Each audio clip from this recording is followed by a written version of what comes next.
What is going on, guys? And welcome back to the process of becoming. My name is Dino. Found this dude just walking around the freaking highway. Yeah. My name's Josh.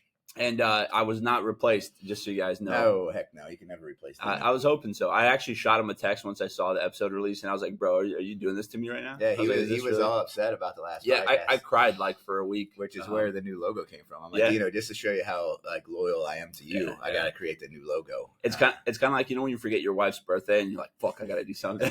So that's what he did for me. It did make my day. Just so you guys know, we're going to make merch out of that. So be ready to, spend some bucks. On some good things. We needed to do mankinis. Okay. Like the Borat style? And a cape. Mankinis and capes. I think that's the first one. What are your thoughts on the mankinis? How's that going to look? Like, is it going to be one piece, or are you thinking like two piece with a thong? Assless. Like, okay. Yeah. Like assless chaps? Mm-hmm. But nice. An assless mankini. Nice. We should make like an aqua suit type of deal, I'm down. I like it. Down for whatever. But yeah, it's been a few weeks since we recorded. We got a pretty good topic that we're going to bring to you today. Dino's a world traveler. The last time we recorded together, we were together. Yeah. Last time since then, I don't think we recorded. Yeah, we recorded together. Then we missed a weekend, and then me and Jenna, and then this weekend. I love it. So yeah, we're just basically going to record a podcast anytime Dino's in St. Louis. That is the goal. Plus we have this new room, which I wish we did this earlier. I don't know why we didn't. Don't know why. I never thought that we could record in here. I didn't either. I haven't gotten in trouble yet, so that's a good sign. Yeah. Plus the logo in the back is just awesome. Yeah. I'm not going to lie. But yeah, so this is going to be our recording studio moving forward. But yeah, absolutely. Every time I'm in town, I think that is the goal. We're going to shoot. Because you guys like to, but we can't just wait until you're in town. That's fair. Yeah. Oh yeah, we're gonna keep shooting. It's been a wild whirlwind of things, which is good. All good things. How are you? You ready for Summer Smash? Yeah, gearing up life. We got the community Murph happening before that. Yep. It's gonna be great. A lot of chaos, but it's all normal stuff. Finally done with volleyball, so now I can enjoy a weekend here and there. Yeah, Josh lives in chaos. Yeah. I mad respect to you, brother. Yeah, I noticed TJ has a quote. I forget exactly what it was. The rest that you need is not the rest that you want. I think that's how he put it. Because I was telling him, I was like, dude, like I had a weekend off without volleyball a few weekends ago, and I was like, I haven't just laid around for a day ever. Right. It's been a freaking long time, and I just laid around with Kim the one day, and I was more tired after that. I was like, I felt like shit. My body hurt. It was weird. Like I went to the gym and stuff. I didn't not move all day. I still tried to stay a little bit more active. But yeah, it was just bizarre. And he's like, yeah, the rest that you want is not the rest you need. Do you think that's because you're so used to the grind that it's like, it almost felt weird? Yeah. Do you think it was subconscious a little bit, or do you feel like it was actually like no, I was like exhausted really from not doing anything. Wow. Weird. I even got more sleep. It was bizarre.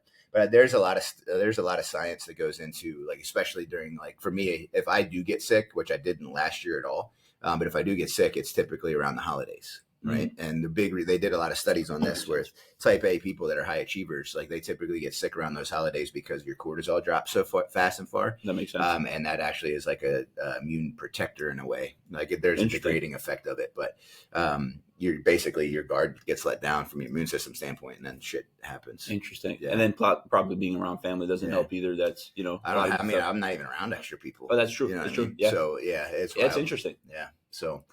Yeah, just stay going, just keep running circles. If you slow down, you end up freaking bad. You end up tired. That is true. Down. Well, it's honestly like a lot of people, I think, because we have this idea, especially, and dude, even like in my family too, like for the longest time, it's like you're working, whatever, 8, 9, 10-hour days, and you get home and you're like, oh, I got to rest. And I think people think that is the way to recover, but in fact, I don't think it is. Yeah. Right? It's like an active rest. But yeah. You almost have to keep doing more to get more out of it, right? It's almost like a discipline equals freedom thing that Jocko talks about, but from the sense of like think about this. Like if you're like, oh, I'm not going to do anything today, you're going to probably feel worse tomorrow than if you did end up going to work out, hey, knocked out some errands. It's kind of like the power list, right? I think you feel more accomplished. So maybe there's a psychological thing there where it's like even though you're doing more than what you wanted to do, you actually feel better than if you just did nothing. Yeah. I think as humans, we think we need rest all the time when rest is dependent on what you look at it as, right? Like, hey, maybe having more free time in the day, but still getting shit done. I think that is, you're going to feel better doing that than if you didn't. You know what I mean? Yeah. At least that's how I felt. Yeah, and it's not to say you gotta be grinding all the time. I think For sure. where it works for me is that like I build in detached time every single day. I was going to say, It's like I think it's the secret. that's like the meditation side of it too, Yeah, right? yeah, Where it's like you spend time just with yourself. yeah. You have to. Yeah, and when you do, you feel different. You know what I mean? Yeah, because sleep for me is not restful. Yeah, I don't get restful sleep. I've proven it with freaking all kinds of devices. But like, yeah, Josh, the idea is sleep. it's the input game. Right. Like from a standpoint, you think about there's a lot of things that need rest, right? Your muscles, Right. do they need rest? Yeah, kind of. Your mind, it needs rest. Like your thought process, it needs rest. But more so your central nervous system, because everything that you do plays into your central nervous system, including what we eat and all the different things, body processes, all that. Right. So that's what the idea of the 10 minutes of silence or no input is. Just reset your central nervous system, give it a break. Makes sense. Yeah. I mean, I kind of think about it like this. And when I would like do a talk with my team, or whenever I would, speak to a group of people, you kind of go into it and you're like, oh, I don't, you obviously have like the little jitters, but once you're done, you're almost like more excited, right? Or it's like if you listen to a podcast that you're actually excited for, you leave feeling better. You know what I mean? It's like even after this podcast, it's like, hey, we might be a little bit tired, whatever. But after this, you're like, all right, I feel like I got more energy through it. And I think there's something to that too, because and kind of going back to like even just like the little daily tasks that you do, it's so important, even if it's not like 2 or 3 hours, right? Even if it's like 30 minutes and you get everything done, it's like, now good luck getting everything done in 30 minutes. But when you do, there is that productivity. It's almost like it's like a carryover of like energy. You know what I mean? Maybe that's what it is, where it's like just because you're being productive, you feel better throughout the day. You know what I mean? I don't know. There's definitely something to it though. Yeah, I don't know either. I like to keep going. Yeah. Hey, just keep going. Keep going. Yep, that's right. What have you been up to though? Oh man, let's see. So working, obviously that's a big one. Yeah. Man, it's pretty cool. So Supplement Giant, which is where I work now, that's my full-time, job currently. Still doing life coaching on the side. I actually haven't been active on social media for this month because I told you this off camera, but I wanted to do I wanted to see what it's like, because for like 5.5 years, I've either been posting stories or been on social, I've been active on it. The biggest reason, and me and Josh talk about it, there is negatives to social media always. And for us, we try to be the positives on there because, it's kind of, you use it how you choose to use it, right? And a lot of people, whenever they're in a negative mindset or whenever, they're letting it become a bad thing, it's because often they're looking at the wrong things or spending time where they don't need to. So we've always been trying to be on the positive side of social media.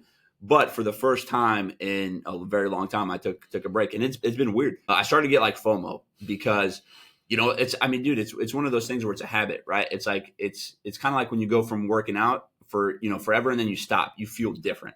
Kind of like the examples we're just using, which also I've taken less on the workout side, which has also been weird because of my back.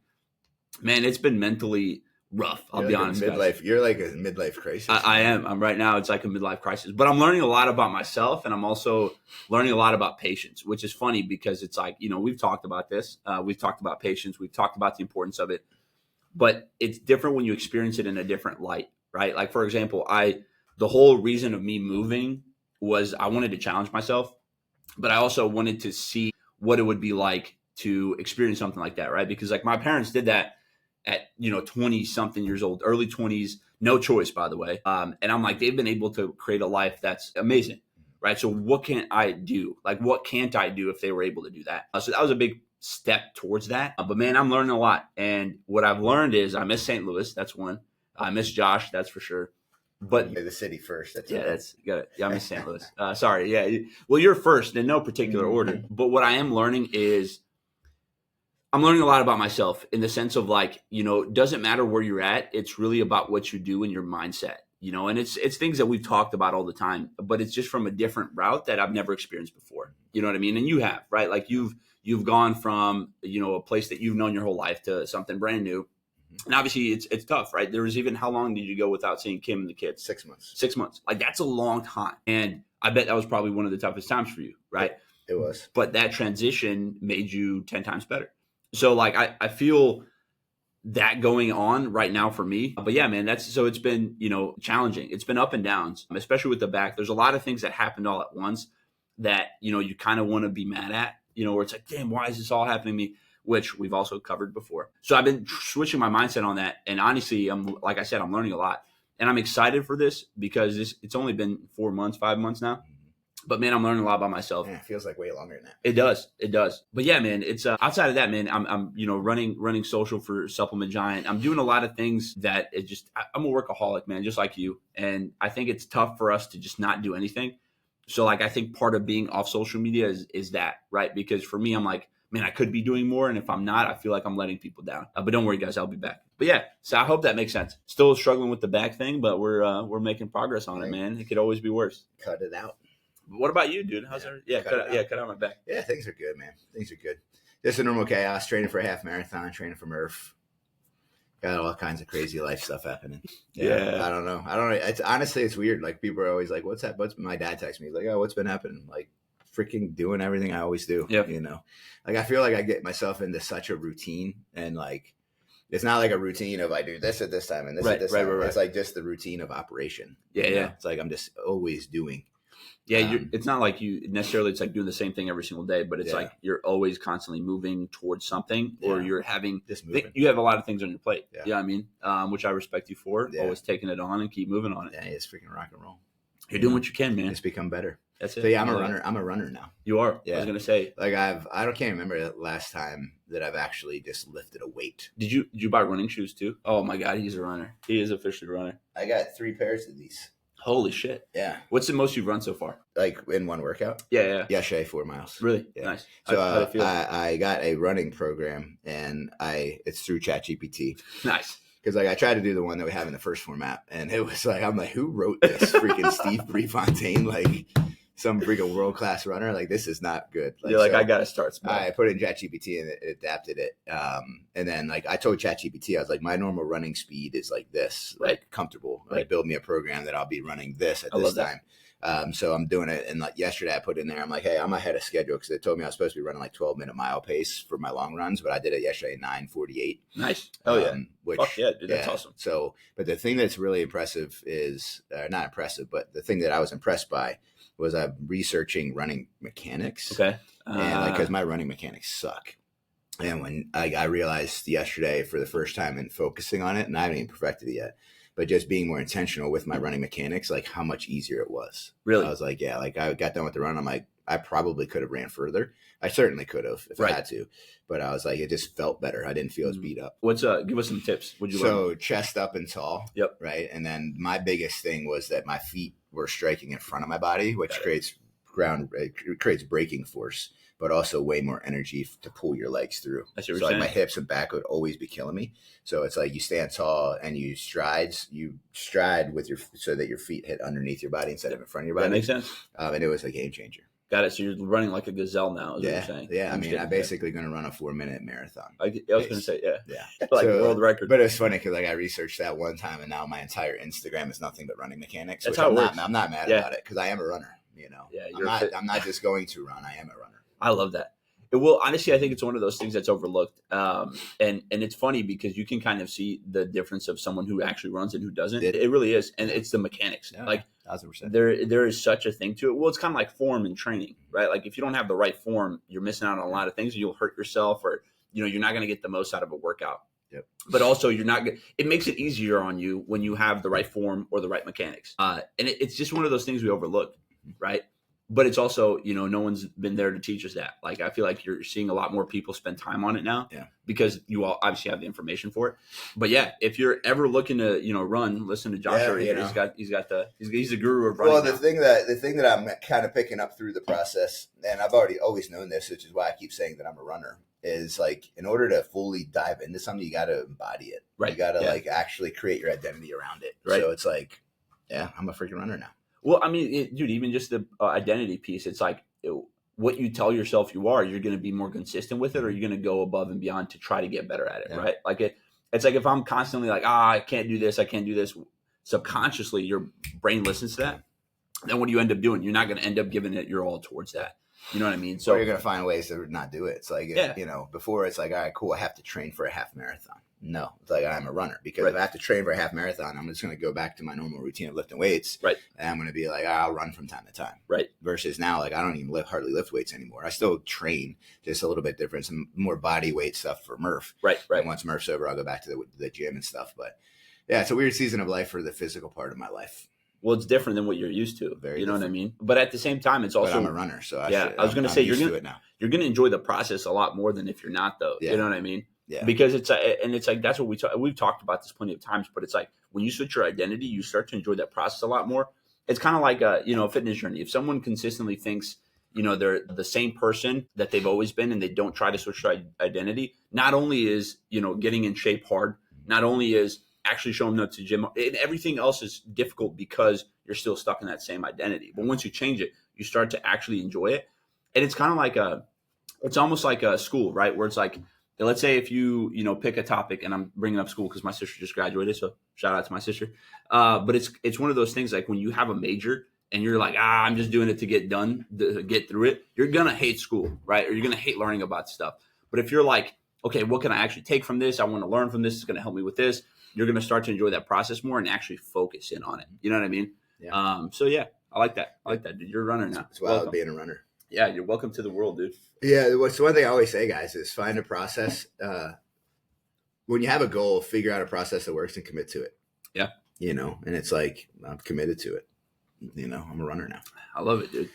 I need to be lighter. This is a new Josh. What do you weigh? 200 pounds. You know what's crazy? Yeah. I think I'm right there with you, really? Dog. Yeah, I've gained like since St. Louis, so I've never been over 175. I hit 190. Damn. I know. That's meaty, bro. That's not 200 though. And 10 pounds. Well, the last time I weighed myself was like a month ago. So I've gained a little bit more. So some good, some bad, but it's all good. Yeah. It's part of the process.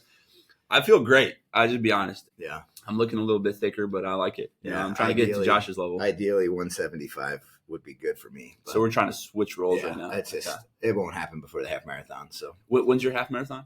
Sal said 90 days. Got it. So, I figured it's out throughout the challenge. Yeah. I was surprised we didn't do it the year I was still here. Yeah. Well, he's in really good shape right now. That's why he wanted to do it. Yeah. That's how Sal works. He's like, all right. He's like, I've been running for like 3 months. He's like, now I'm going to give you guys 90 days to catch up. It's all right, bro. Yeah, it's good because I committed to a half Ironman later this year. So it's it was due time to start endurance training.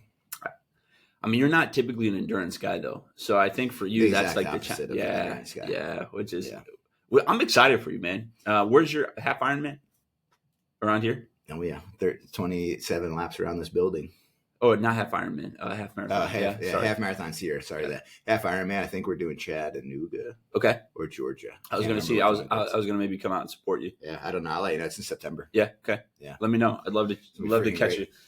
Chattanooga. Great. Chattanooga. What are we going to bestow upon these beautiful people today? That's a good question, guys. We've been talking about it, and I think should we start with the absorbing piece? Yeah. I mean, it all fits together. Let's do it. So one of the biggest things we're going to talk about, you guys have heard us talk about the subconscious mind and just how important it is. But I think we still forget like how powerful it is, right? And so one of the things we're talking about one of the topics today is absorbing. And it's like, what are you absorbing from the people that you're around, from what you're listening to what you're literally even talking or thinking, like how powerful it is and what it does to you, right? And an example I use of this is, or I think of, is James Lawrence.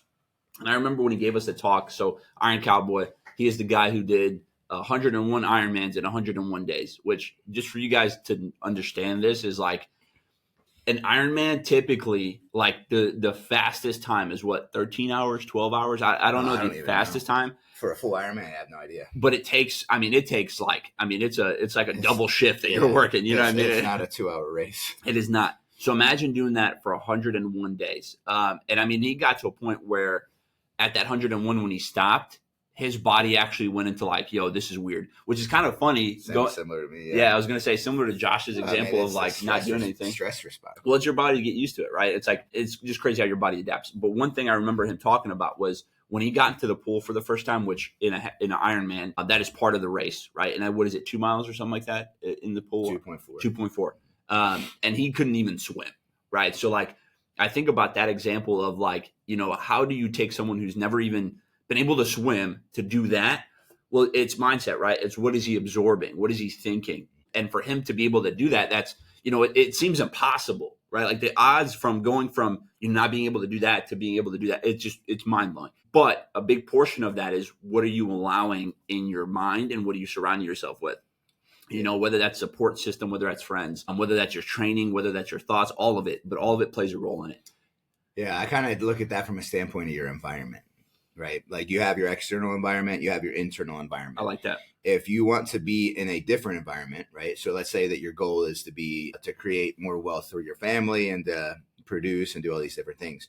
Well, you're not going to be able to do that staying in the same environment, right? Because in order to get to that point, you're going to have you will, when you get to that point, have a different environment, both internally and externally, right? You know, for me, I grew up in a trailer park.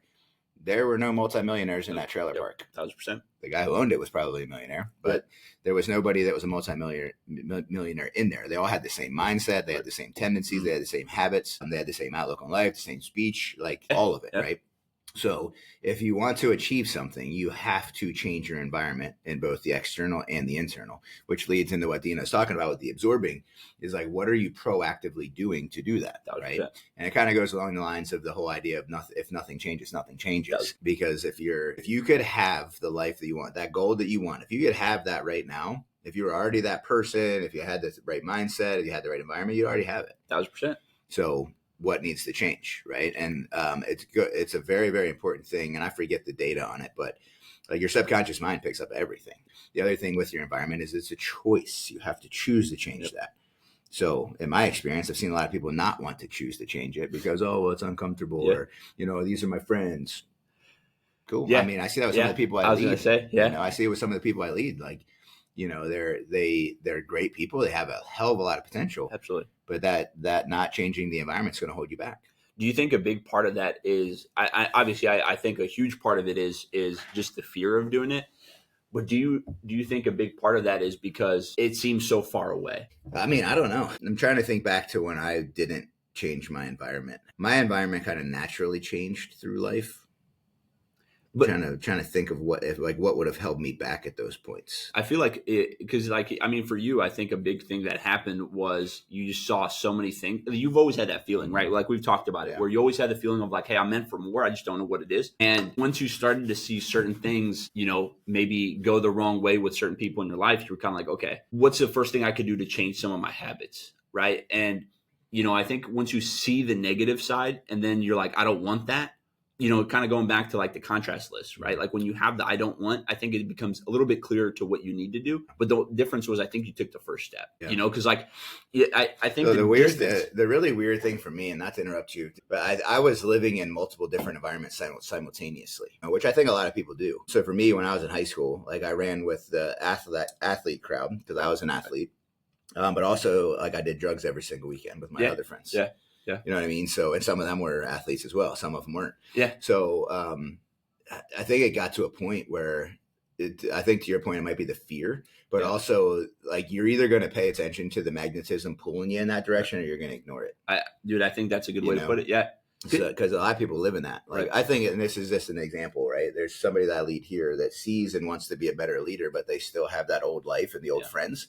And it pulls, not that it's bad that it pulls in that direction, 1,000%. but they just don't understand, I think, how much that's holding them back. Yeah. Because like you start seeing a little bit of success in this area of your life and you paint this picture of, oh, I can be that. But they don't understand that, like, until you detach completely from this, you won't be able to chase that. It's almost like they think they can have both, both pieces of the pie, right? And you can, but guess what? It's not going to create the change that you want. Yeah, I was going to say, it's like, yeah, you can, but like, will it actually make the difference of what you're trying to do? I think part of it, man, is because like, you know, I think I've used this example before, but with the seed, right? Like for a seed to sprout into a plant, it has to completely break its shell. It's like, it has to completely change. And part of going to be this new person, you have to completely change everything. You know, kind of even using the James Lawrence example, it's like, he had to change completely to be able to go do what he did, right?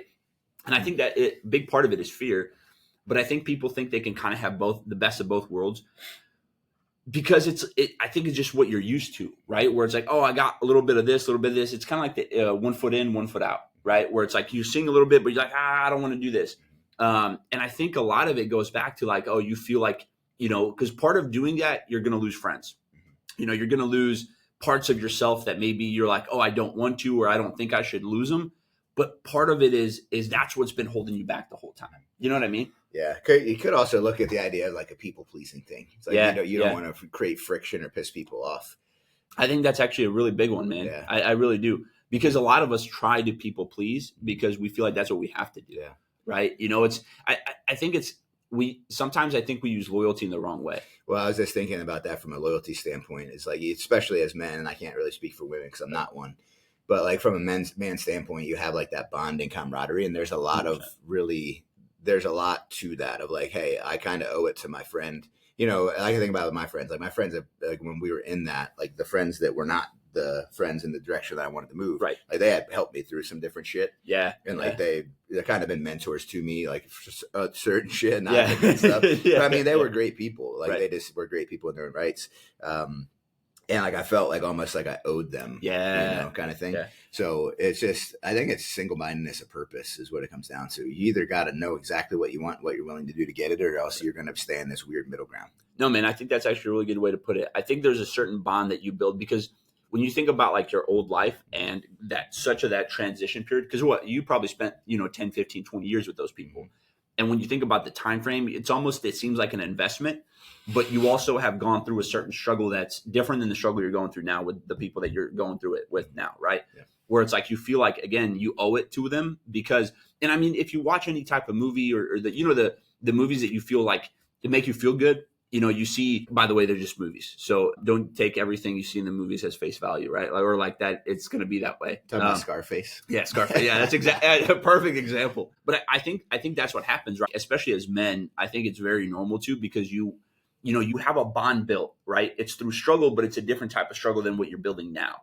And you almost don't want to let that piece go of you because, again, I think you do feel like you owe those people, but in reality, they can still be part of your life in a way where they're not all of your life. Mm-hmm. And I think that's what's hard for people. Yeah. I think a lot of people too, is they try to paint this picture. And I know I did this for a while, but you try to paint this picture of, oh, they're not really affecting me that much. I'm going to keep moving. Yeah. Right. It's like, oh, I'm reading the books. I'm doing the podcast. I'm around all these amazing people that are leaders and speakers and stuff. And that, like, again, they discount the magnetism point of like, oh my God. Yeah. They discount what that's doing to keep them where they're at. Right. The way that I always position that, if I got to talk to a group recently about it, it's like nobody's impervious to this. Right. Like I've been studying mindset for better half of a decade now. Yeah. And like even if I start listening to the news or I don't hang out with the wrong people anymore, but like mentally from a standpoint of online, hanging out with the wrong people, because that also counts from a standpoint of what you're absorbing. But if I do that, like I'm not impervious to it. Right. Like it does affect me, So yeah, I think it's a very interesting thing, but also like that's the external environment. It's also the internal environment, right. Like what are you watching? What are you listening to? What are you reading? Are you sitting there scrolling social media for hours and hours on end, or are you actually learning something, Then guys, understand if it is the social media thing, like it's designed to keep you there. Yeah. Yes, it really is. It's not you. It is the way that it is designed. You're just falling victim to it. So, and I mean, there's so many studies on it too, right? Where it's like, I mean, it's a dopamine hit. Like when you're scrolling, you feel good, but it's like, and then you try to recreate that. It's tough. And especially, so here's actually the funny part. If you go back and even look at like politics back in the day and how they used to basically market, I mean, negativity was always a big part of that market because that's what we're geared towards more. Like, like even email marketing and all these other different things of how they get you it's through negative things. And news is exactly that, right? So it's like you feel, I don't know exactly what it is, but it's like one of those things where you're paying attention to it more when it's negative, right? Like they even did a study on like which headline gets the most clicks, and it's always a negative one. And so I think as humans, we're naturally like, oh, we got to see what's going on. And to Josh's point, when you can kind of detach from that, or if you spend too much time on that, like it'll take you either way, right? But that's where you got to focus. And I think another thing that people discount is just like how important and how impactful the small changes are. You know what I mean? Where it's like, hey, it's like, let's say you go out every single weekend. And this is obviously still more the external part, but let's say you go out every single weekend with your friends. Don't go out one more weekend, or like maybe one out of the 4 weeks you don't go. Okay. And then all of a sudden that changes to 2 out of the 4 weeks. And then all of a sudden 3. And you got to slowly almost disconnect yourself, because I think a lot of people try to go 100%. And it's just like with any, like the fitness journey with anything, if you try to send it all at once, it's hard to maintain. Right. Because your mind is still getting used to that. Right. And I think that's what happens to a lot of people is they discount how powerful that one no or that one small change can be the difference. Yeah. Yeah. So I think about that from just the overall standpoint of a goal. I forget where I heard this or where this popped in my head. I don't remember if I heard it or if I created it in my mind, but Probably didn't create it in my mind, but the idea is like most people when they're attacking a goal or even just looking at it from like a bigger life change, like trying to create a change in their life or getting into the process of becoming, Right. They think that only certain things count. It's like, all right, if I'm going to try to lose weight, all right, well, when I eat right and when I go to the gym, those things matter. They count. And certainly they do, right? They're very important for that journey. But guys, everything counts. Every single component of every part of the journey counts. The day you don't go to the gym, that counts. The fact that you sat on your couch for 6.5 hours and didn't move other than to go to the fridge, that stuff all counts. It does. And I think a big reason why people think that is because they identify a few things that they need to change or to implement. Right. So, all right, I'm going to implement tracking my food. I'm going to implement eating more protein. I'm going to implement working out. Cool. That's 3 things. Right. So they hyper focus on those things. And that's how they start creating this checklist of, okay, I did those things today. I'm good. And then they paint this picture like, oh, these other things don't matter. That's a good point. So in the big overall life change, it's like, hey, like the people that you're around matters. The music that you listen to, or even if you replace music and start listening to podcasts or audiobooks, that matters. The whole idea of you doing journaling and you doing visualization and you being focused and having a morning routine, like all of it either is counting. It all counts, but it's either counting towards the movement of your goal or it's counting against the movement of your goal. And then the glue that holds all that together is the energy and the focus that you have towards the mission. So it's it all counts. And the absorption of what we're doing, guys, is the subconscious mind absorbs way more than you think it does. You're 1,000%. So it's like, what are you absorbing? Are you intentionally cutting things out that aren't serving you? Or are you like letting those things hold you back or keep you in a more static pattern? Well, it's kind of like if you look at it, and again, using the example of like, everything counts, because a lot of the times we don't realize how much those things actually count. Right. Like, sorry, Josh just walked out on me because I don't know what he's doing. So maybe bathroom break. But when I look at this, especially in the terms of like, we think there's, it's like training, right? If you train for 2 hours, you're like, that's only 2 hours that counts. With the subconscious mind, it is literally training 24/7, so like remembering that I think is the key, because then you can start paying attention to the little things that you're spending time on that you're like, oh, maybe this isn't feeding me. Right. And that's where it's almost like we have sections of time where we're like, hey, I'm doing, the 4 hours of good things and then I could have my 6 hours of bad things. But again, that counteracts, right? Because 6 hours of it is not spent being productive. 4 hours is, but then 6 hours isn't. He's back. I'm a runner. I had I was just like, shit, I'm a runner. I should be freaking running right now. You should. Needed some water. I figured. I actually got to go use the bathroom after this, so I'm about to do the same thing. We can pause it too now. Yeah, that's true. I forgot about that. But a big thing is too, it's like, with training, it's people think subconscious mind is kind of like, oh, it's only on for a certain amount of time. And kind of this is what I was mentioning, but your subconscious mind is taking account of everything for 24 hours, right? So it's like you're training constantly. It's not like, hey, you just go to the gym for 2 hours and then you're done. Your subconscious mind is on all the time, right? And your brain is literally like a muscle. And the more that you accept, like, for example, let's say you put 4 hours of positive things, but 6 hours of negative things, which is also just what I used before you came in. Well, 6 hours is 2 hours more of negative than it is positive. And yes, you might be still moving a tiny bit in that little bit of direction in the right way. But the fact that you still have this area is what is holding you back. Right now, it's not saying you got to go full in 24/7, 7 days a week of only, training or productivity or whatever. But it's realizing that what you put into your mind or what you put in the day is being absorbed at all times, right? And your brain is so powerful that, like, hey, for example, if Josh asked me to work out today and I say no, and let's say I've even worked out with him the last 100 days, that one no, it becomes easier for me to say no again, and then no again, and no again. So it's like going in the negative is you're training your mind to stay in the negative sense. And I hope that makes sense, guys. But essentially what I'm saying with this is that your brain is on 24/7 as far as like your subconscious mind. So it's taking in account of everything. So it's be careful what you're putting in and what you're around and what you're listening to, because it does affect who you are and it will push you in the right direction or not. It's kind of like the people that think they can kind of, be positive over here, but then spend time with those old friends who aren't really feeding them, right? You stay in this tug of war and it never goes fully into this transition because, again, you still have a lot of this hanging on. And a lot of this hanging on is the thing that's really keeping you behind. Yeah, the only thing I'll disagree with in you saying that, not even disagree, but just kind of add to it and kind of give my thought process on, please do, is the positive versus negative time frame. right? Okay. I believe that, like I say, you have the 6 hours of positive. What'd you say? 6 hours positive, 4 negative. Four Four, positive, six negative. Yep. so even if you have the 6 negative, right, or even if it's just even, right, Right. half your day is positive, half your day is negative, I think you're still moving in the wrong direction pretty fast. Right. And the main reason why is because of any time that you're giving that negative thought process or negative emotion to, is you're feeding your deeply rooted belief systems. Yep. Yeah, you're confirming those with all of that stuff. You know what I mean? So it's like the negative thought patterns that we have. Like, okay, cool. You know, for me, it would be easy to be like, I've never run a 2 hour half marathon. There's no way I could do it. Right. I'm not a runner. I'm 5'8", 200 pounds, and I run like a rhinoceros. Yeah. Like, why am I even doing this? Right? That's going to just to deeply root itself into the belief systems that I actually had, and all those same thought patterns before I started training for this half marathon. 1,000%. Right. So if I start thinking those things, for me, I already know that and I'm just being real, is I have to root out that completely and completely change everything about that thought pattern and the belief system that goes into that. Right. So for me, I believe like the negative. Yeah. I mean, it's not possible to root that out immediately, but that is the ultimate goal. Right. Really comes down to what we talk about. It's like the freaking affirmations. It's the goals that we have, and having an actual list of things. And we'll get into some tactical stuff on how to do this. But it's the affirmations. It's the, what are you putting around you? Are you, thank God that the algorithms are the way they are, because all I'm seeing is running stuff now. Yeah, for you, it's good right now. Yeah. But it's podcasts. I had a guy that one of my people reached out. Hey, this guy's struggling a little bit. So I shot him a message.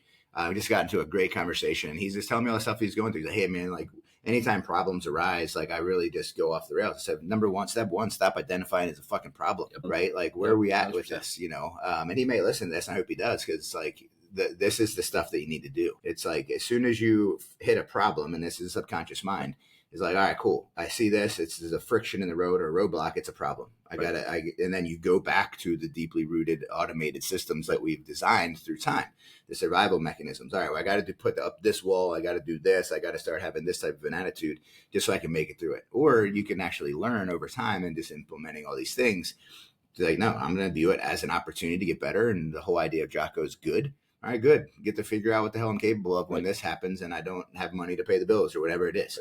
So you end up pushing through it, and that's how you truly become better. And it's also how you rewire those belief systems, because once you decide to change that mindset and mentality, and then you see that it actually works and produces what you want faster or a little bit more efficiently, then you're gonna be like, okay, cool. Well, that's good. I'm going to keep doing that. And then before you know it, you're 100% positive or 99% positive and 1% negative. Right. Or when that negative hits, you're like, no, that's not who I am anymore. That's 100%. Not what I think, not what I do. And then you pivot that and reframe it. So, in fact, you didn't disagree with me at all. That's exactly what I meant. So it works out perfect. Yeah, here we go. Because I think that's part of it, right? Where it's like, even going back to the little bit of the things that maybe you used to do before that you're like, oh, I'm moving towards the right direction, but I could still put a little bit of this. Well, that's the piece that like still pulls you in, right? Because and again, it's like going back to the seed example. It's like you got to completely break who you were to become who you want to be. And a big part of that is identity, right? And if you consistently stick to even if you kind of go back to it, man, it's easier to go back into those old habits because you've built such a pathway in them in your head that it's what you're looking for realistically, right? Because it's so hard to go to the 100% positive. And by the way, we know there's no 100%. We know that. I still have negative thoughts. We all do, but it becomes easier to overcome them, right? It's kind of like practice, man. Like it really is. Like how many days of training, even though you've been training for as long as you have, is it all 100% good? It's not. Never. But the difference is you're willing to keep going. You're willing to push through. And that is the real change that you're looking for, right? And especially from the internal aspect of it, it's like being able to rewire that pathway, you get stronger at it. So when those things come out, you're able to just switch it, right? Whether it's maybe even if, let's say you're scrolling, and typically you're someone who scrolls and doom scrolls and, you're listening to just negativity and that's, bad politics and whatever. When you train your mind to not be that way, let's say you do go back to it, it's easy to stop. You're like, okay, hold on. I know what I'm doing, right? It's almost easy to identify once your identity has switched. I got to use the bathroom real quick. You want to pause it? Yeah, let's do it. All right. First time we ever paused it, we actually forgot where we were. So, Dino, the one question I have for you, I know obviously we're talking about environment here, moment of transparency and just a reflection on where you're at. So you changed environment's pretty big, right? Where are you at with that? Talk on it. Yeah. Of like being around people, being in an environment like First Form. Yeah. Right. tons of people that are just progressive. Their mind is always moving forward. The energy in the building is very different than anywhere else in the world. It is. Versus going out in the real world. I know one of the things, and you can feel free to talk on it to whatever level you want. I know it's probably been a little bit of a struggle that has played into the overall bigger change of you going out there. So what are, talk through it a little bit, but then talk about some of the things that you've done to kind of help keep that mindset and to control the environment as best you can. Dude, no, that's a... Because truth be told, guys, you're never going to be in the same environment all the time. 1,000%. Whether it's internal, whether it's external, you're going to find yourself around scenarios that do not align with the environment you want to be in. Right? For you guys out there, you don't work at First Form headquarters. You don't, like, for me, like, my environment is very protected. The only time it's not is when I'm at volleyball tournaments. And guess what I do? I'm like, hey, I'm not the type of dude that talks about other people. Like, if you want to do that, go talk to other parents. Dude, yes. Right? It took me a long time to grow the balls to do that. But I know that 10 years of doing this, that like me just engaging in this or even listening to you talk about this is going to affect me in a negative way and affect my energy. Don't want that to happen. So talk on your transition though. Yeah, no, man, that's actually a really good one because we were talking about it on our way to the bathroom, which is funny. Because I think it's a perfect segue. It's something I've always wanted to kind of hit with you. This is a great opportunity to do it. No, man, I think it's perfect. Honestly, it's I knew what I was getting myself into because I spent my double decker. You're going ham. I love it. But I spent most of my time at First Form, and going into this company, I knew why I was going into it. I was in a different spot in my life where I was an athlete. It's everything I ever wanted, truthfully, and which is why I stayed here for 6 years. So. And being around the people that, everything Josh is saying is true, man. Like the energy in this building is different. I was surrounded by people who are constantly moving forward. So like, I would always get excited for work. There was never, a lot of people don't know this, but I was here Saturdays and Sundays, either working out or working or doing something just because I loved it so much. But that was just the environment that I was in. And I've always been that way, right? Where it's like, even, in my past, I've trained multiple times a day because I wanted to be a professional soccer player. Now, obviously that's not where I'm at right now, but, so the transition was right in line to what I wanted to be right now. By no means was this easy. But man, truthfully, the transition, it's been tough because not everyone in the real world is like this. And I say the real world as if like this is a different world. We are the fucking real world. What are you we talking about? We are. But it's just, there's that's a different fake out there. Let's go down that rabbit hole. This is, oh my God, that's a different rabbit hole. But it is different because not everyone has that mindset, right? And when you're surrounded by, like, for example, it's like 95% of my day was around people who are constantly moving forward. Even if, hey, they're not millionaires or whatever, they're in the progression of, trying to be better parents, better humans, just in some way, shape, or form, right? And when you're surrounded by that, it's so much easier to stick to, but going on the outside world, different environment, different everything. Not everyone is like that, right? Like even like to the point where, if I see a piece of trash, like it's cake to pick it up. And I know someone behind me might pick it up if I don't. That's not how everyone else operates, and it's such a big difference because it almost challenges your own beliefs. Like, hey, should I be doing this? Is this worth it? Now I've done this for so long that I know it is right. So I continue to do it, but it is hard, man. It's almost like it takes more energy to do those little things that I used to do than it did when I was here. Right. And honestly, guys, it's I knew this going into it, that this is how it was going to be, because all my friends in the past, everyone that, I've had in my life, I knew I was one of the outliers. And when I say I was one of the outliers is because what I was around was not average. Okay. And I don't say that in a bragging way at all. I got blessed to be here. I got blessed for this opportunity. But going out to the world, man, it is tough because you get a lot more people who are, in that negative mindset or want to talk about people and want to talk about politics. And even I was in that way. So one of the greatest skills, and you brought it up too, but it's being able to cut those things out. And I've learned to do that, right? Like, for example, I'll have people that come in the store and they're wanting to complain about certain things. And I'm like, oh man, it's bringing my energy down. And I would have to constantly flip it. And I would say things, oh yeah, but, and I would try to give them a positive outlook. And what you'll notice is a lot of people don't always want that, right? They'll like counteract it with, yeah, but, and they keep going down their negative pathway. But overall, my whole point with saying this in full transparency, guys, it's been a lot tougher than I expected to be, which I am grateful for because I'm learning a lot. Again, and this is part of what I said, like I'm learning a lot about myself, is I'm learning a lot of the fact that I got blessed to be around those type of people because, from doing this for so long and being here for so long, I've been able to separate my mindset when I need to. Now, is it easy to do every single time? No, not at all, right? Because I'm not around Josh like I used to be, right? We're not having the conversations like Josh and I would have. Like, I almost have to look for certain people to have that. Now, here's the cool part with this, though. Because of that, when I would purposely try to make these conversations happen in the store, to the point where I've actually met a few people that think this way. And that's what I've been blessed with, is being able to ask the right questions, being able to like talk about the certain things that are more on the mindset piece or life forward, that I've met people that are actually progressing that way. Now, is it as many people as it was in this building? Absolutely not. But I am constantly looking for those people, and it's tough, man. It's tough because you're not constantly having these conversations that I would with Josh, and to relate to a lot of you guys is, I know that places that you guys work, you don't have 100 of the people that think this way. It's maybe one other person that and they're in a different department and you don't get to see them every day, right? So you're constantly having to challenge your own self, or constantly having to have those conversations with your own self.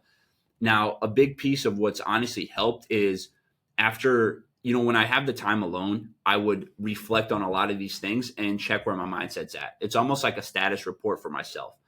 And this is truly what helped, because when I would catch myself maybe, thinking a certain way that I'm like, this is not a good thought, I would switch it. Now, again, going back to the fact that I've had experience doing this because of the people that I was around and the environment I was around, it has helped. But man, it has been a motherfucker, to be honest with you. No, seriously, man. And I say this, guys, because, there's a lot of times I feel like I was different, and even out there, it's like, I feel like I was different because, again, I'm not surrounded by all these people, to the point where I have to find those people, and sometimes they aren't there. So I have to actually like do the work myself, which is a lot harder. I hope this makes sense so far. Does. Yeah. I have a thought there I want to toss in. Yeah. Go ahead. Because you said like, hey, you're finding people that think this way, right? Guys, and I got two things to say with this. Number one is, do they know you think this way? Right. That's a beautiful one. Because if they don't know that you think the way that you think, and that you have the mindset, and that you're progressive towards the goals that you have, cool. Well, that means that you're not effectively moving that mission, and you're kind of afraid to do it, or you're hiding it. Right. So, I think about like just from like a biblical sense, we're called to be the salts of the earth, right? Salt flavors things, right? It changes things. It makes things better, right? Or the light. So the light brightens things. It makes things better. It illuminates things. So it's like, are we doing that, or are we kind of shying away? It's like, the example would be like, hey, I'm not afraid to tell somebody to shut that down around me at a volleyball tournament when they start bitching and moaning or talking about another parent or a player or whatever. It's like, this is not who I am, right? But guess what? Now that either becomes attractive to them because they want to be like that, or intrigued by that, or like, well, how did you get to a point where you don't let that happen? Or they just stop talking to you. Yeah. Dude, and that happens. True. And then guess what? When we go to volleyball tournaments, I'm usually the guy that's sitting by myself. Yeah, and I'm perfectly okay with that. And you have to be okay with that. But it didn't come just because it didn't happen just because I didn't talk to people. It's because they came to me and like, hey, what's been up? What are you doing this weekend? Or they're drunk at 1:00 and I'm not. I'm out running freaking 2 miles just between games. We're doing jump rope or whatever. It's called living differently. You either have to be different, or you have to fit the mold that they want to fit you in. It goes back to that external environment. Yeah. So another thing I want to say with this is that one of the really cool things about Dino is that Dino has lived by a standard for such a long period of time that it creates an expectation of that standard if you want to be around Dino, or it just bleeds into people, right?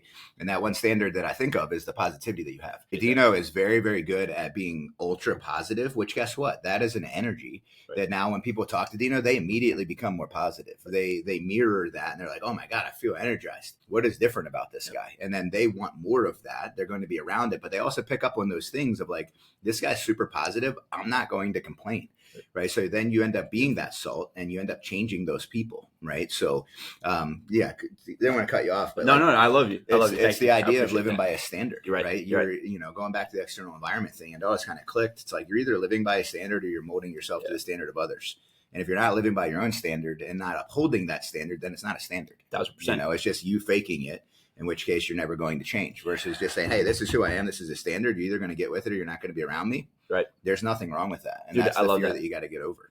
Well, I think it draws another question of if like with the people that you're around, if you're constantly still having the same questions, to Josh's point, you're not, the standard that you're living by is almost maybe fake is because you're trying, right? So I get it. Like sometimes you got to fake it till you make it. Okay. But to the point of like, when's the last time you asked your friends, like, what are their goals?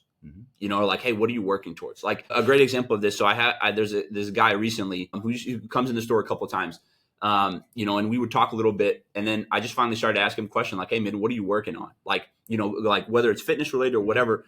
And then it started to open up. And then I'm like, hey, man, you listen to podcasts? You know, and then he's like, yeah. And I'm like, okay. And I know it sounds simple, but even a simple like, hey, man, like what podcast you listen to? Or like, hey, do you read books? Like I asked that question and guess what? Me and the dude are connected now. We're friends. Funny enough, he's from Missouri. No way. So, but small world, right?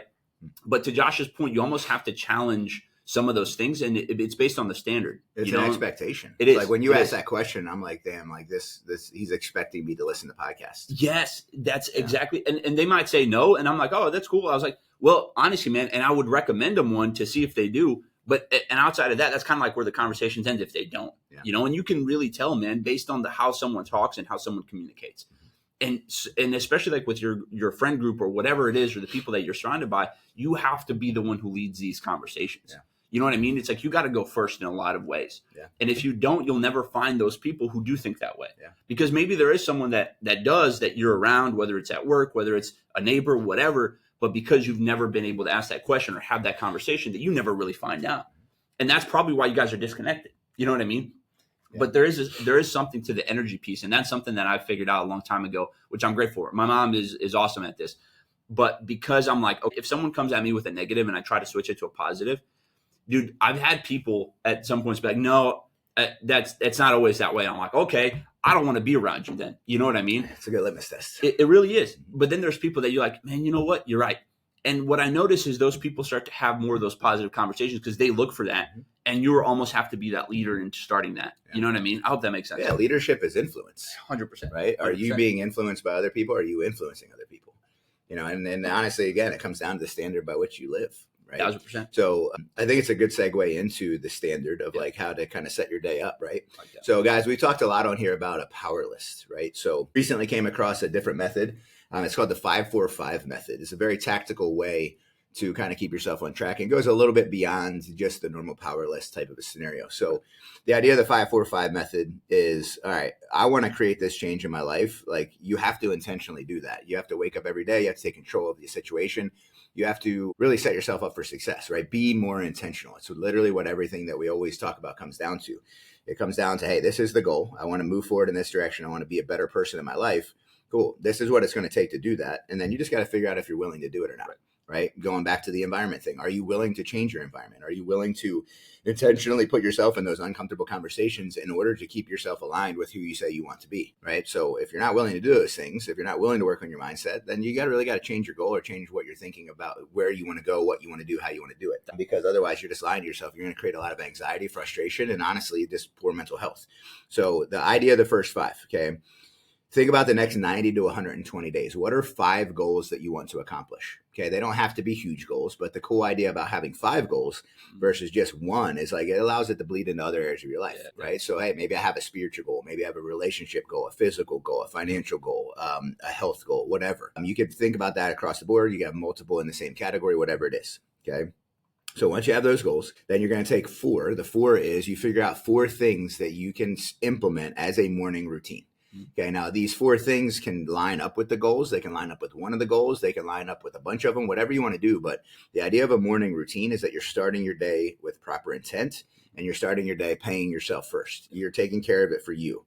Because we all know, we've all been there where you start your day, you have all the best intent in the world, but then the action doesn't follow that intent, right? And then a life of intent and no action, we all know where that gets us. It's frustration. It's like, hey, I'm 30 years down in my life now and nothing has ever happened. So the idea of the morning routine is that, hey, this is a non-negotiable routine that I follow every single morning that is setting me up for success or at least allowing me to take control of my day. And then the last 5 in the 5-4-5 is 5 non-negotiables. What are 5 non-negotiable things that you know you need to do today to move yourself forward towards those goals? Love that. Right? It's a very simple strategy. I saw it on Instagram. I was like, that's actually really good. I love that. It's something that I've always implemented, not quite 5 goals that I'm aiming towards, but I have one that I'm aiming towards and 5 other areas of my life that I'm improving, right? Just by nature of that. But I like that idea because the morning routine piece, like it's a very valuable component of like, all right, these are 4 things that I do every morning that like, without fail, this is my routine. Right. The idea of a routine is that it happens every day in this order. This is how it happens. Right. So set yourself up for success with that. Again, going back to what we talk about is if nothing changes, nothing changes. But what this all equals, guys, the 5-4-5 is it allows you to create that standard and actually hold that standard in your life and actually take steps. If you're taking the actions towards it, you're now moving into the process of becoming the best version of yourself.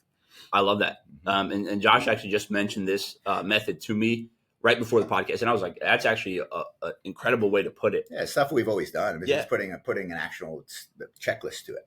And it's not, if you really think about it, it's not difficult, right? And like, even with the goals, this is not talking about like, crazy, I got to be a millionaire or whatever the goal is, right? It's like, it's very small, digestible goals, but all of it, to Josh's point, moves together, right? Like even, and we've talked about this where it's like even the physical side and spiritual side, those will tie into your relationships, your life, your act, everything. Like those 2 things alone tie so much into each other that, when you have 5 different things, they're all working simultaneously, especially when you think about it that way. Now, a question I wanted to ask you with this, now let's say someone maybe struggles with a morning routine, or let's say they have a job that doesn't allow them for like a morning routine unless it's like at 2 a.m.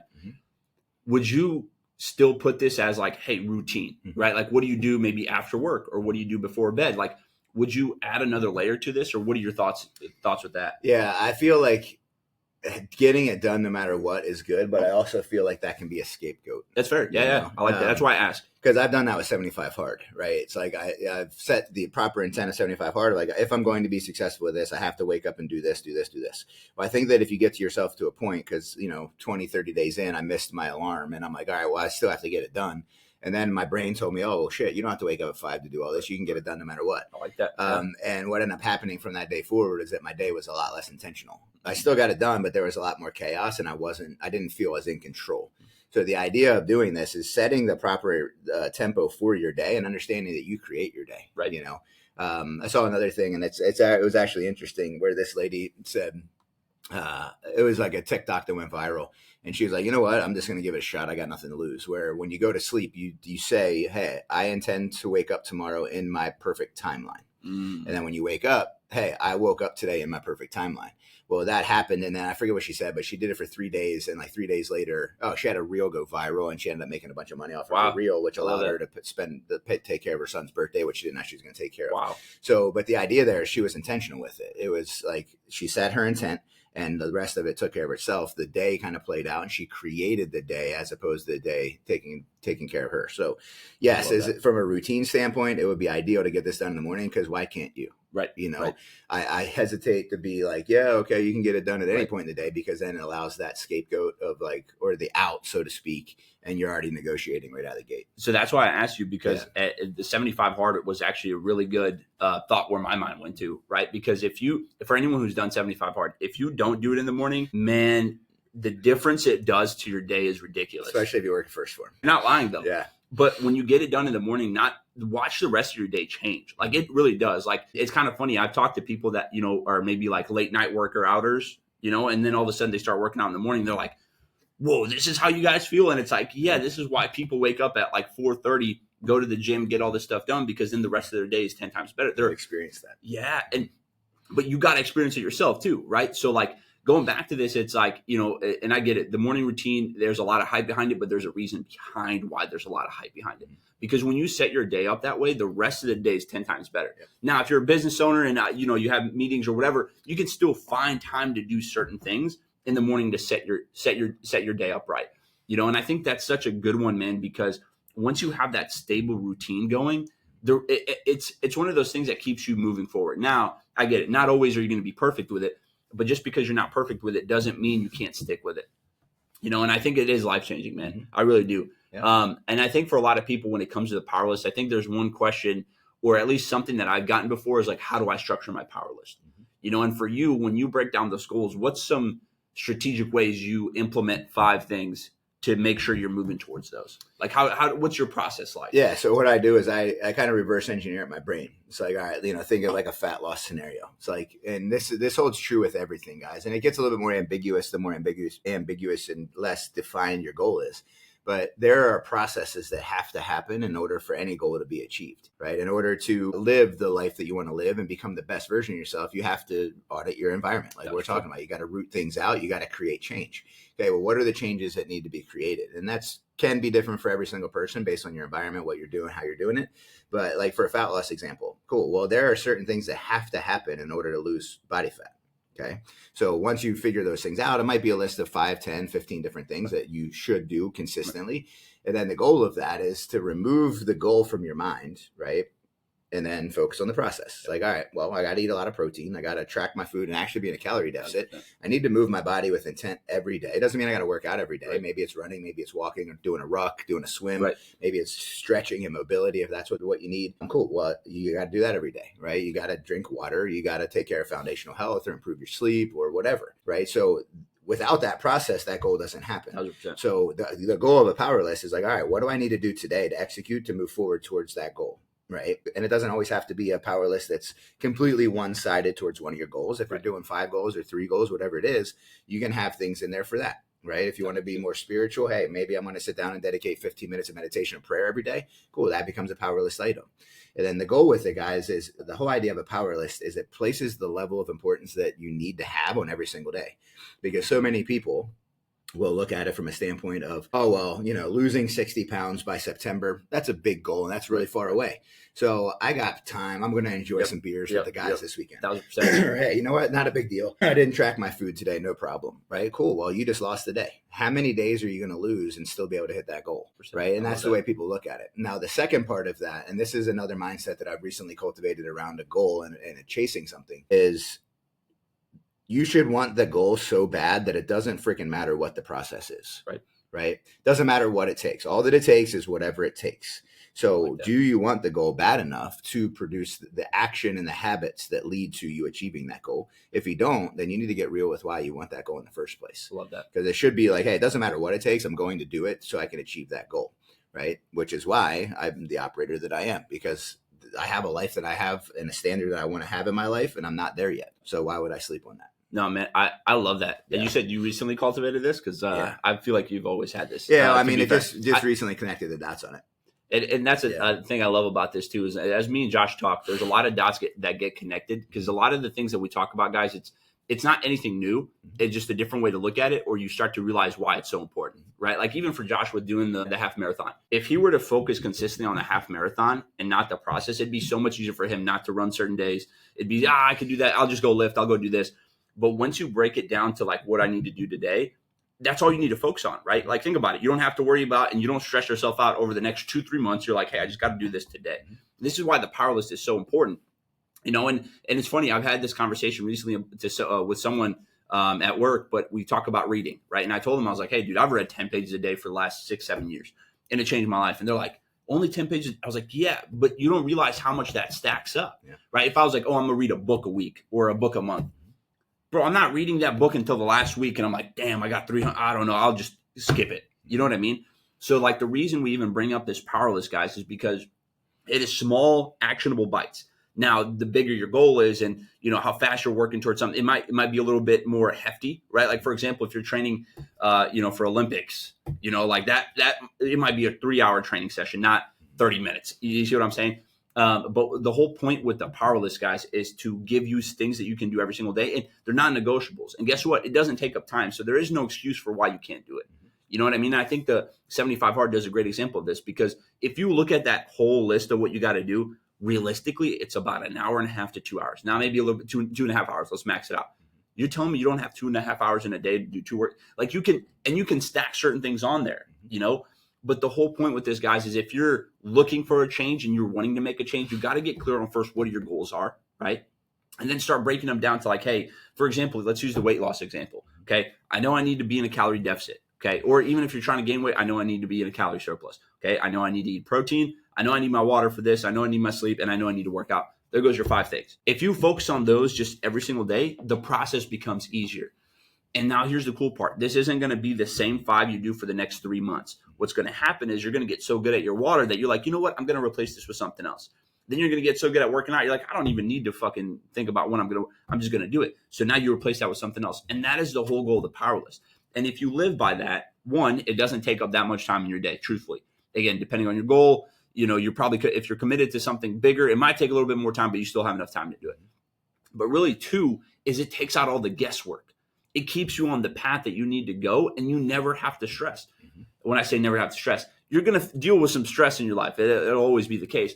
But you don't have to get overly complicated on that goal, right? Now, I know I've used James Lawrence example already twice in this episode, but the third time with this is, imagine if he had to look at, I got to do 101 Ironmans. No, he was like, okay, how do I just swim a little bit more? How do I, here's my day-to-day things that I got to do. Okay, I got to get better at swimming. I got to get better at running. I got to get better at biking. He does that for a certain long length of time. Then all of a sudden, it gets a little bit easier. He's not thinking about this huge goal that he's got to achieve. He's thinking every single day. And by the time that comes, it's a lot easier, right? Even for you, you go run this half marathon. You're not thinking about, I got to run 13. You're just like, all right, I got to follow this program. So literally one step at a time. And I've asked, so Mason is a guy that works here, ultra runner. Okay. And one of the things I remember asking him during one of our meetings was, I'm like, you have a perfect example of life in the sense of running is one of the best equivalents to life. And I asked him, I was like, when you run your long races, what do you focus on? And he was like, dude, literally one step at a time.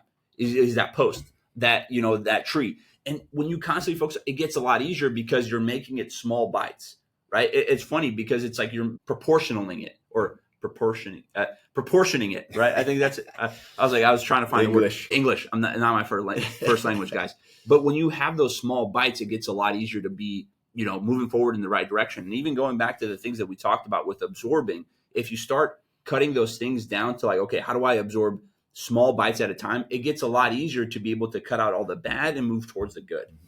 Yeah, that's it. So many people think about they have to create this huge change. I saw a quote the other day, is one of the best ways to create a habit is to start with something so small that it's impossible to fail it. I love that. Right? Like so many people think like, I'm going to create this change. I got to do this, and this. No, like maybe if it's working out, cool. Go for a 4-minute walk. Right. That's so true. Right. That's so true. Just go walk. Or even if it's that, like, hey, make it a goal not to sit down in your house for the first hour that you get home from work. I love that. Right? Like whatever it is. It's simple. It's so easy that you can't fail it. And then guess what? You start to develop that habit. It's one of the things when I was a coach in the world, I would ask people, they'd be like, well, what kind of workout should I do? I'm like, well, when do you plan on working out? I plan on working out first thing in the morning. Okay. What do you love to do? I don't know. I love walking. I love being outside. Cool. That's what I want you to do. How long you want to do it? Right. Because I was setting them up for success. I didn't want to be like, all right, well, you need to wake up and go to the gym and do weight training. Because guess what? If they haven't developed the habit of waking up and going to the gym, they're going to be like, dude, I hate this. I'm tired. I'm sore. This sucks. I don't like people.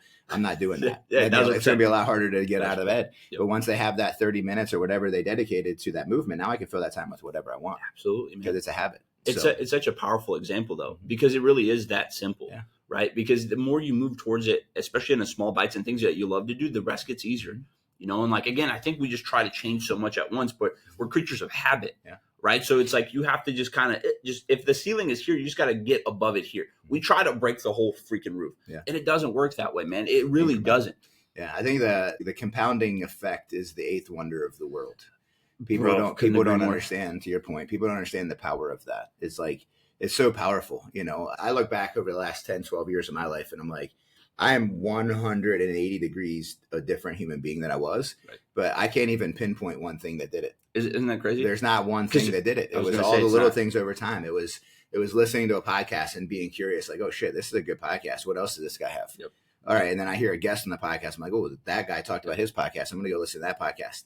And all the while that stuff's going in, it's creating little micro changes. Absolutely. And next thing you know, you're freaking 10 years down the road and you're a whole different person doing a podcast. Isn't it crazy? Yeah. It's like you would have never thought this way. But I think that's a common story you hear with anyone who is doing very well in their life, or they're happy or they're successful, whatever you want to say. Mm-hmm. It's a small compounding things. Mm-hmm.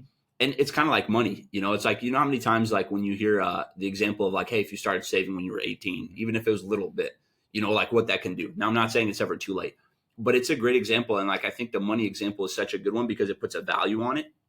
But life is the same way. The only difference is it's not a direct value that you can see, but over time it builds up. Yeah. Like for me, one of the coolest parts, man, it's like when I look at my bookshelf, I'm like, I would never thought in my life I would have even read one book after college. And then I see it and I'm like, dude, I've read so many that, and it's funny because like when I have conversations and I could bring up certain things from certain people, it's like, boom, mind blowing to certain people. Like there was this lady I actually talked to who works at a gym, and she was talking about her sales and like how to get sales up or whatever. And I was The way she was talking about it was she was just trying to sell people. And I was like, dude, you're so wrong. Yeah, I was like, I'm trying to help you here, but like this, how you got to look at it. This, because of this. And it was just like a mind blowing moment for her. But I was just like, this is so simple because I've not only see this firsthand, but it's what I've done for so long. But again, it wasn't like one piece that turned it. It was multiple little things that I started to do that got me to that point. Right. So like, here's the best part, guys. You don't have to take on a huge chunk. Start little, like just small bites at a time. And the 5-4-5 method is such a good one to do. And it doesn't have to be overly complicated. It shouldn't be. But if you start taking little actions today, even if it is something like a walk, it'll change your life. And I promise you guys, one of the things that literally I would say is life-changing when it comes to the fitness aspect is starting with walks. You know, like it's funny because if you talk to personal trainers back in the day, that's not something they would have recommended out the gate, right? But now the people that have done training and have done so well in it, that's one of the very first things they talk about because it is one of the best ways to start moving forward.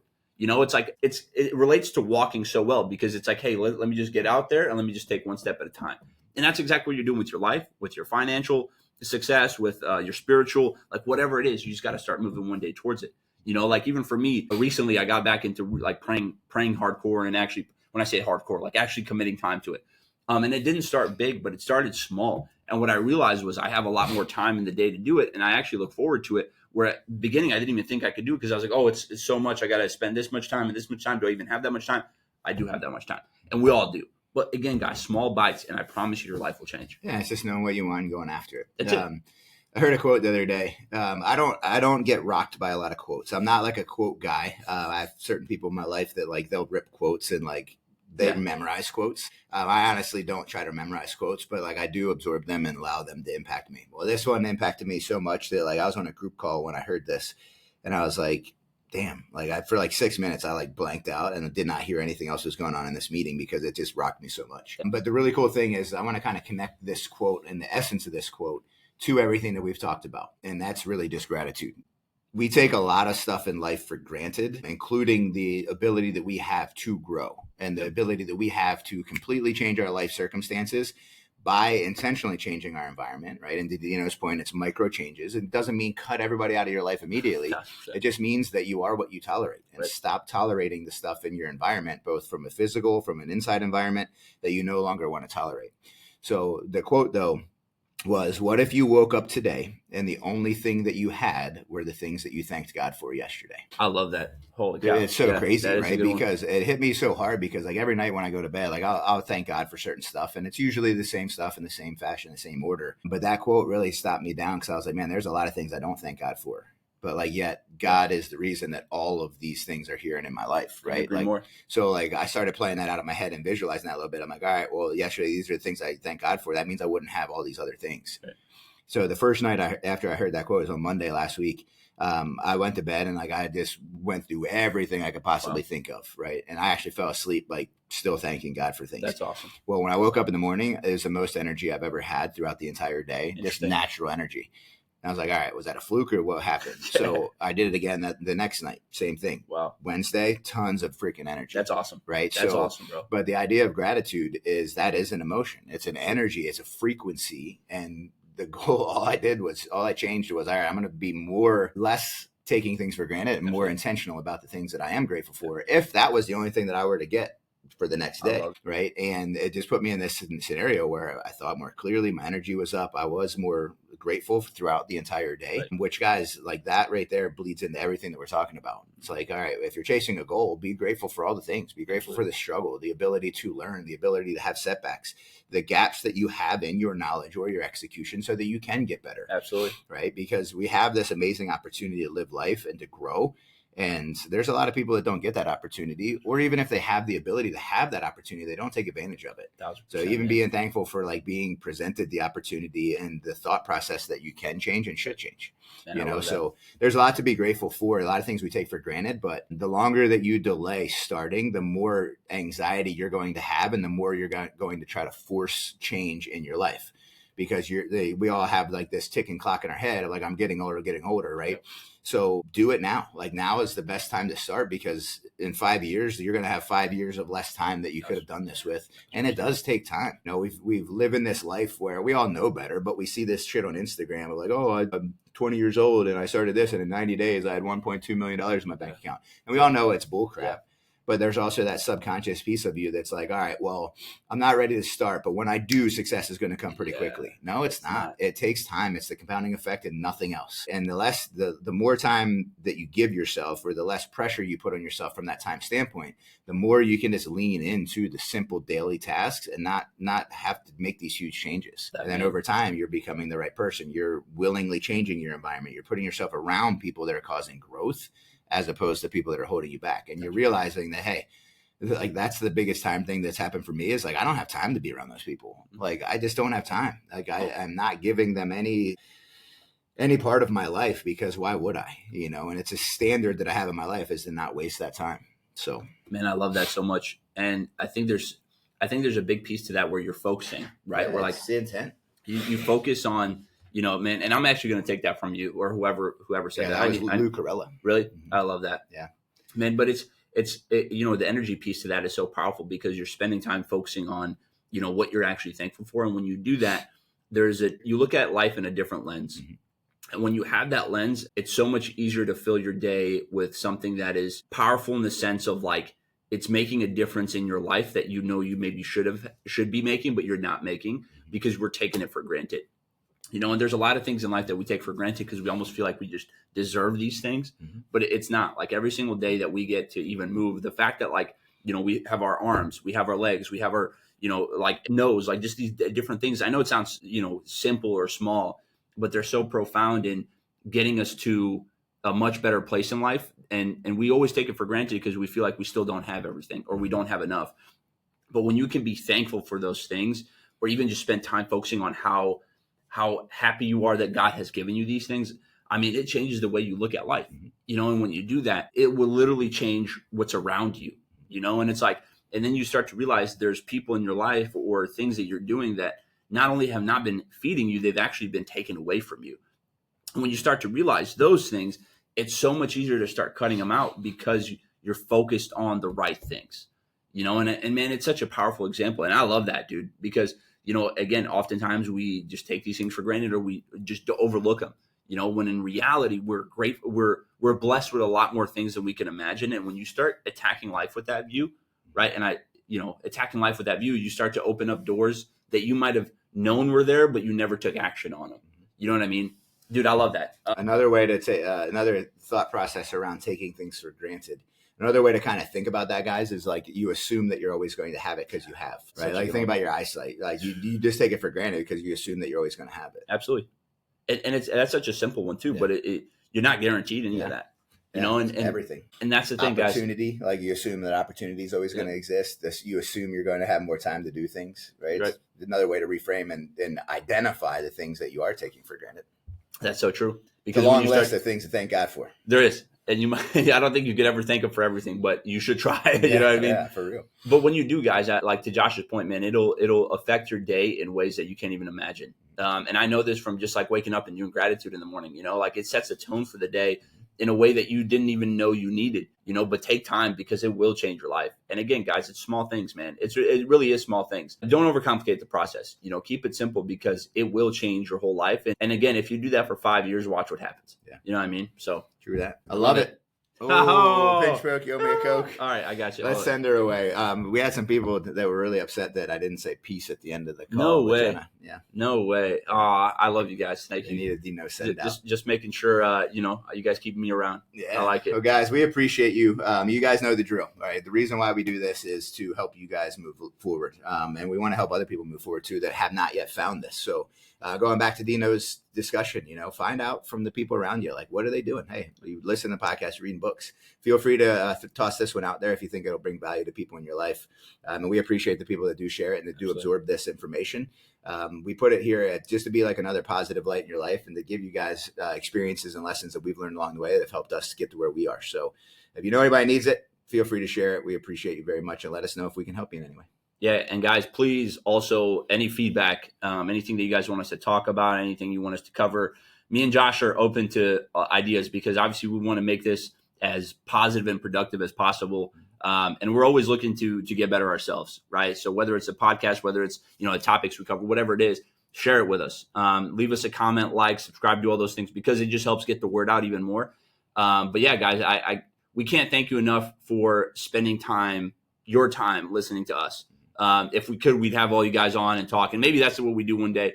Me and Josh have thrown out the idea of doing like a live podcast. So, if you guys like that, tell us you like that, and we'll come to your city, maybe, probably, eventually. But we love you guys. Thank you so much for everything. Again, if you guys need anything, let us know. We're always here. We love y'all. Peace.